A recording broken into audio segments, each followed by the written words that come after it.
एक मासूम सा रॉन नामक लड़का, जिसे पुलिस गैर कानूनी ड्रग्स के जुर्म में गिरफ्तार कर लेती है, उसे कोर्ट में पेश किया जाता है। जज रॉन को 6 महीने की जेल की कड़ी सजा सुनाती है। अब उसे आजादी के लिए जेल में सिर्फ 6 महीना बिताना है, लेकिन रॉन फंस जाता है दुनिया के सबसे खौफनाक जेल में, जहां से आजाद हो पाना नामुमकिन है। जब रॉन जेल पहुंचा तो रॉन को जेल का माहौल अजीब और डरावना लग रहा था। लोग एक दूसरे को मारने काटने के लिए तैयार खड़े थे। थोड़ी बातचीत के बाद एक कैदी ने उसे सलाह दी कि वह अर्ल से मिले, क्योंकि वही इस जेल में सबसे ताकतवर कैदी है और शायद उसकी मदद कर सकता है। अर्ल 18 साल से जेल में था और मर्डर के केस में बंद था। जेल में उसकी बहुत इज्जत थी, हर गैंग का आदमी उसे मानता था।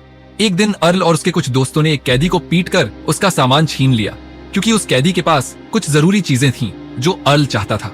जैसे ही गार्ड वहां आया, सब लोग जल्दी से ऐसे भागे जैसे कुछ हुआ ही नहीं। अर्ल को 18 साल में जेल के सभी गार्ड्स की आदतें पता थीं। वह जेल के कैप्टन का भी अच्छा दोस्त बन चुका था। वो उसके लिए फाइलें और रिपोर्ट्स टाइप कर देता था। उसी शाम अर्ल का एक दोस्त वीटो देखता है कि रॉन साइको माइक नाम के एक खतरनाक कैदी से बात कर रहा है। वीटो को शक होता है कि माइक रॉन पर हमला कर सकता है। वो जाकर अर्ल को सब बता देता है। अगले दिन रॉन जिम में अर्ल से मिलता है और उससे पूछता है कि उसे चाकू जैसा कोई हथियार कहाँ मिल सकता है। साथ ही वह साइको माइक के बारे में भी उसे बताता है। अर्ल रॉन से कहता है, तू कुछ महीनों के लिए आया है, लड़ाई झगड़े में पड़ेगा तो तेरी सजा बढ़ सकती है। इसके बाद अर्ल अपने दोस्तों के साथ माइक के पास जाता है और कहता है, वो नया लड़का रॉन मेरा रिश्तेदार है, अगर उसे कुछ भी हुआ तो मैं तुझसे बदला लूंगा। माइक को समझ आ जाता है और वो डर कर पीछे हट जाता है। अब रॉन भी धीरे धीरे अर्ल की गैंग के साथ रहने लगता है। एक दिन जब अर्ल की गैंग के 3 कैदी जेल में छुपकर अपनी बनाई हुई देसी शराब पी रहे थे, तभी कुछ गार्ड्स को इसकी भनक लग गई। लेकिन उससे पहले ही रॉन ने उन कैदियों को चेतावनी दे दी। हालांकि गार्ड्स ने उन्हें पहले ही रंगे हाथों पकड़ लिया, साथ में रॉन को भी। इस वजह से चारों को सजा के तौर पर अलग अलग सेल्स में बंद कर दिया गया।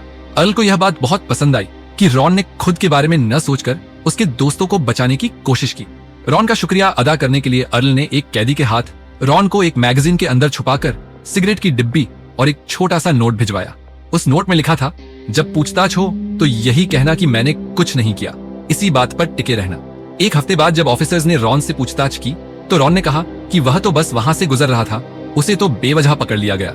जांच के बाद सभी पकड़े गए कैदियों की सजा में 1-1 साल और जोड़ दिया गया, लेकिन रॉन को छोड़ दिया गया। इसके बाद अर्ल ने कैप्टन के ऑफिस में जब कैदियों की रिपोर्ट तैयार की तो रॉन की रिपोर्ट में उसके अच्छे व्यवहार की कई बातें लिख दी, ताकि अगली सुनवाई में जज उसकी सजा और कम कर सके। रॉन को यह बात पता चलने पर उसने अर्ल से मिलकर उसका धन्यवाद किया, क्योंकि वह आजादी के बेहद करीब था। एक दिन रॉन ने देखा कि फ्री टाइम के दौरान किसी कैदी को उसकी आंखों के सामने चाकू से मार दिया गया। यह देखकर वह बहुत डर गया। अर्ल को भी समझ आ गया कि रॉन एक सीधा सादा लड़का है और जेल की इस हिंसा भरी दुनिया में उसकी जगह नहीं है। अर्ल ने उसे जेल के डॉक्टर के पास भेजा। डॉक्टर ने अर्ल की सिफारिश पर रॉन के कंधे में चोट की झूठी रिपोर्ट बनाई और उसे जेल के हॉस्पिटल में भर्ती कर लिया। वहां का माहौल बाकी जेल से ज्यादा सुरक्षित था। फिर कुछ दिन बाद कैप्टन खुद हॉस्पिटल में रॉन से मिलने आया और कहा कि अर्ल की सिफारिश पर अब उसे अर्ल की गैंग वाले हिस्से में शिफ्ट किया जाएगा। वहां वह ज्यादा सुरक्षित रहेगा। जैसे ही रॉन हॉस्पिटल से बाहर अर्ल से मिलने कॉमन एरिया में गया, तभी एफ्रो अमेरिकन गैंग ने जेल में कोई भी काम करने से इनकार कर दिया और हड़ताल शुरू कर दी। माहौल गर्मा गया और देखते ही देखते कैदियों में लड़ाई शुरू हो गई। गार्ड्स ने सायरन बजा दिया और फायरिंग शुरू कर दी। सब कैदी जमीन पर लेट गए। जब गार्ड्स ने सभी को काबू किया और गिनती की तो पता चला कि झड़प में 26 कैदी मारे गए। इसके बाद जेल को पूरी तरह लॉकडाउन कर दिया गया। जब किचन में कैप्टन, गार्ड्स और अर्ल डिनर कर रहे थे, अर्ल ने रॉन को ताजा गरम खाना दिया और समझाया कि ऐसे दंगे के बाद इस तरह के नियम अपनाए जाते हैं ताकि कैदियों को कंट्रोल में रखा जा सके। तभी रॉन ने अचानक अर्ल की बात काटते हुए पूछा, तू मेरी इतनी मदद क्यों कर रहा है? 1 महीने पहले तक तू तो मुझे जानता भी नहीं था। अर्ल ने गहरी सांस लेते हुए जवाब दिया, जब मैं इस जेल में आया था तब मैं भी तेरी ही उम्र का था। उस वक्त मुझे किसी ने नहीं संभाला, कोई मदद नहीं मिली। मैं आज तक नहीं भूल पाया कि उस वक्त मैं कितना डरा हुआ था। मैं नहीं चाहता कि तेरे साथ भी वही हो। इसके बाद वक्त धीरे धीरे बीतता गया। रॉन अर्ल के गैंग के और करीब आ गया।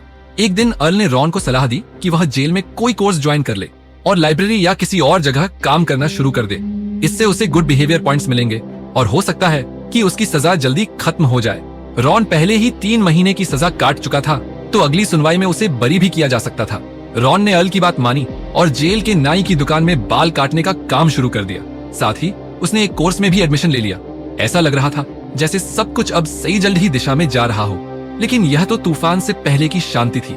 कोर्स के दौरान उसकी क्लास में ही एक हट्टा कट्टा कैदी था, जॉनसन। उसकी नजर रॉन पर पड़ गई थी, लेकिन अर्ल के समझाए अनुसार वह सभी मुसीबत से दूर रहे तो रॉन ने उसे इग्नोर करना शुरू कर दिया। लेकिन एक दिन जॉनसन ने रॉन को अकेले बाथरूम में पकड़ लिया। वह उस पर हमला करने ही वाला था कि तभी उनका टीचर भी वहीं आ गया और जॉनसन को रुकना पड़ा।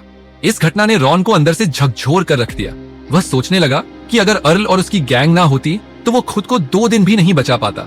अब रॉन ने चुपचाप एक बूढ़े कैदी से एक चाकू मंगवाया और बिना अर्ल को बताए जॉनसन से बदला लेने निकल पड़ा। लेकिन बूढ़े कैदी ने ये बात अर्ल को बता दी। अर्ल फौरन रॉन के पास पहुंचा और उसे समझाने लगा, देख, जो हुआ वो गलत था, लेकिन अगर तूने अब हमला किया और गार्ड्स को पता चल गया तो तेरे ऊपर एक और केस जुड़ जाएगा। क्या तू पूरी जिंदगी जेल में सड़ना चाहता है? लेकिन अब रॉन खुद बदला लेना चाहता था। वह चुपचाप चाकू लेकर जॉनसन के सेल में पहुंच गया। जॉनसन को रॉन से डर नहीं लगा। तभी अर्ल भी वहां पहुंच गया, लेकिन जॉनसन बहुत ताकतवर था। उसने अर्ल का हाथ मरोड़कर उसे सलाखों पर दे मारा। रॉन ने मौके का फायदा उठाकर जॉनसन की पीठ में चाकू घोंप दिया। जॉनसन जोर से चीखा और जमीन पर गिर पड़ा। तभी वीटो और अर्ल के बाकी साथी भी वहां पहुंच गए और फौरन रॉन और अर्ल को वहां से निकाल ले गए। अर्ल ने रॉन को उसके सेल में भेज दिया और खुद जाकर कैप्टन के ऑफिस में ऐसे बैठ गया जैसे कुछ हुआ ही ना हो। सब कुछ प्लान के मुताबिक चल रहा था, लेकिन बदकिस्मती से जॉनसन बच गया। उसने गार्ड्स को बता दिया कि उस पर हमला रॉन और अर्ल ने किया था। अब दोनों पर जानलेवा हमले का केस दर्ज कर दिया गया और उन्हें सॉलिटरी कन्फाइनमेंट में डाल दिया गया। एक ऐसा अकेला अंधेरा कमरा जहां उन्हें अगली सुनवाई तक बंद रहना था। लेकिन अर्ल हाथ पर हाथ रखकर बैठने वालों में से नहीं था। सॉलिटरी कन्फाइनमेंट के संकरे कमरे में बैठकर उसने टॉयलेट की ड्रेन पाइप के जरिए अपने साथियों को एक सीधा मैसेज भिजवाया, जॉनसन को खत्म कर दो। अर्ल जानता था अगर जॉनसन जिंदा रहा तो कोर्ट में वो रॉन और उसे फंसा देगा, और फिर वही हुआ।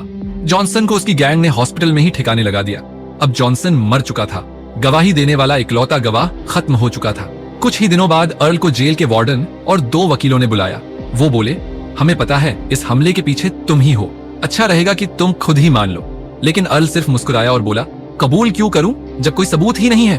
अब गवाह था नहीं, सबूत भी नहीं थे, तो अर्ल वापस अपने सेल में लौट आया। लेकिन वार्डन अपने ऑफिसर्स से गुस्से में बोला, यह आदमी अब इस जेल के लिए खतरा बन चुका है। जब चाहे जिसे चाहे मरवा सकता है। इसे किसी दूसरी जेल में भेजो और इसकी सजा भी बढ़वाओ। सिर्फ अर्ल ही नहीं, रॉन की रिपोर्ट में भी इस घटना का जिक्र कर दिया गया। वार्डन का कहना था, रॉन अब अर्ल की गैंग का एक्टिव और खतरनाक हिस्सा बन चुका है। कुछ हफ्तों बाद रॉन की अगली कोर्ट हियरिंग हुई। जज ने सुनवाई में सजा को 5 साल और बढ़ा दिया। यह सुनते ही रॉन का गुस्सा फट पड़ा। उसने जज और अपने वकील तक को गालियां देनी शुरू कर दी। पुलिस उसे खींचते हुए वापस होल्डिंग सेल में ले गई। वहीं थोड़ी देर बाद उसके पिता उससे मिलने आए। अपने बेटे की हालत देख वो टूट गए। रॉन अब उस जेल में फंस चुका था। उसी शाम सॉलिटरी कन्फाइनमेंट में कैप्टन अर्ल से मिलने आया। उसने कहा, तुझे इस जेल से ट्रांसफर करने का प्लान बन चुका है। अर्ल कहा, तू अब इस जेल में बहुत ताकतवर बन चुका है और ऊपर वाले तुझे अब खतरा मानते हैं। कैप्टन की बात सुनते ही पहली बार अर्ल की आंखों में चिंता की झलक दिखाई दी। नहीं, मैं इस जेल से नहीं जाना चाहता, उसने धीरे से बुदबुदाया। अब वो जान चुका था अगर वह यहाँ से गया तो उसका सारा नेटवर्क, उसकी ताकत सब खत्म हो जाएगी। और तभी अर्ल ने बनाया एक नया प्लान। उसने खाना लाने वाले गार्ड्स को खाना वापस करना शुरू कर दिया। फिर एक छोटी ब्लेड से हाथ काटकर अपने शरीर पर खून लगा लिया और वो बचा हुआ खाना टॉयलेट सीट पर फैला दिया। जब गार्ड्स ने उसे इस हालत में देखा तो सब घबरा गए। उन्हें लगा शायद सॉलिटरी में रहकर इसका मानसिक संतुलन बिगड़ गया है। अर्ल को तुरंत मेंटल वार्ड में ट्रांसफर कर दिया गया। अब वो फिर से बाहर था। बाहर आते ही वह सबसे पहले रॉन से मिला और जब उसे पता चला कि अब रॉन को भी कई साल और जेल में रहना होगा तो उसने वही फैसला लिया, अब हमें भागना होगा। रॉन ने अपने पिता को बुलवाया और कहा, हमें यहाँ से भागने के बाद छिपने के लिए एक सुरक्षित जगह चाहिए, तो आप बस ये इंतजाम कर दे। अब अर्ल हर उस छोटी चीज को गौर से देखने लगा। हर गार्ड की शिफ्टिंग, कैमरों की पोजीशन, लॉकिंग टाइम, हर छोटी बड़ी बात जो उनके भागने के लिए जरूरी थी। इसी दौरान एक दिन जब अर्ल और रॉन नहाने के वक्त अपने जेल ब्रेक प्लान पर चर्चा कर रहे थे, तभी एक पागल कैदी वहां आ धमका और जोर जोर से गाना गाने लगा। अर्ल ने उसे रोकने की कोशिश की, लेकिन अगले ही पल उस पागल ने टूथ ब्रश से बने धारदार हथियार से सीधा हमला कर दिया। अर्ल की छाती पर गहरी चोट लगी और रॉन के चेहरे से खून बहने लगा। दोनों को तुरंत जेल हॉस्पिटल में भर्ती कराया गया। हमलावर एक अफ्रो अमेरिकन कैदी था। अब पूरे जेल में माहौल तनाव और नस्लीय नफरत से भर गया। व्हाइट कैदी बदले की आग में जल रहे थे, पर तभी अफ्रो अमेरिकन गैंग का लीडर खुद अर्ल से मिलने हॉस्पिटल पहुंच गया। वो बोला, वो आदमी दिमागी तौर पर बीमार था, उसका हमला जानबूझकर नहीं था, हम खुद उसे सजा देंगे, लेकिन प्लीज लड़ाई ना भड़कने दो। अर्ल जानता था अगर दंगा भड़का तो मरेगा कैदी ही, इसलिए उसने अपने सभी लोगों को रोक दिया। कुछ ही दिनों बाद एफ्रो अमेरिकन गैंग का एक खतरनाक मेंबर उस हमलावर को मारकर गार्बेज ट्रक में फेंक देता है, जिससे उसकी लाश क्रश होकर जेल से बाहर निकल जाए। पर जब ये बात अर्ल को पता चली तभी उसके दिमाग में बिजली सी कौंधी। गार्बेज ट्रक ही उनका रास्ता है आजादी का।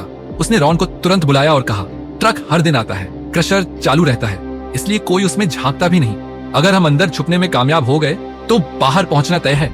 अब प्लान बनने लगा। रॉन के पिता से बाहर सुरक्षित ठिकाने का इंतजाम करवाया गया। किचन में काम कर रहे कैदियों ने 2 मजबूत सरिये तैयार किए जो क्रशर को रोक सके। और फिर आखिरी रात आ गई। अर्ल अपने सबसे खास साथियों के साथ बैठा। कल सुबह 18 साल बाद मैं यहाँ से जा रहा हूँ, उसने सबको गले लगाया और अलविदा कहा। अगली सुबह जैसे ही गार्ड्स का ध्यान हटा, अर्ल और रॉन किचन में दाखिल हो गए। कुछ भरोसेमंद कैदियों ने उन्हें गार्ड से छुपाकर गार्बेज ट्रक तक पहुंचा दिया। रॉन फुर्ती से अंदर कूदा, लेकिन तभी एक गार्ड वहां आ धमका। अर्ल का दिल धड़कने लगा। गार्ड ने दरवाजा बंद कर दिया और ट्रक ड्राइवर से बात करने लगा। अब अर्ल फंसा रह गया और रॉन ट्रक के अंदर, लेकिन रॉन ने फुर्ती दिखाई, सरिये को क्रशर में फंसा दिया, जिससे वो पिसने से बच गया। थोड़ी देर में ट्रक गेट पार करने के लिए निकला। गार्ड्स ने रोज की तरह बस नीचे झांक कर देखा, अंदर कोई नहीं। ट्रक निकल गया। अर्ल वहीं खड़ा था, आंखें झपकाए बिना ट्रक को जाते हुए देखता रहा। उसकी आंखों में चमक थी और एक अजीब सी संतुष्टि भी। रॉन भाग चुका था।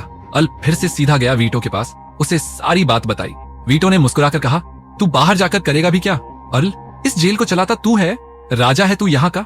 वीटो की बातें सुनकर अर्ल भी धीमे से मुस्कुरा दिया और मूवी यही खत्म हो जाती है।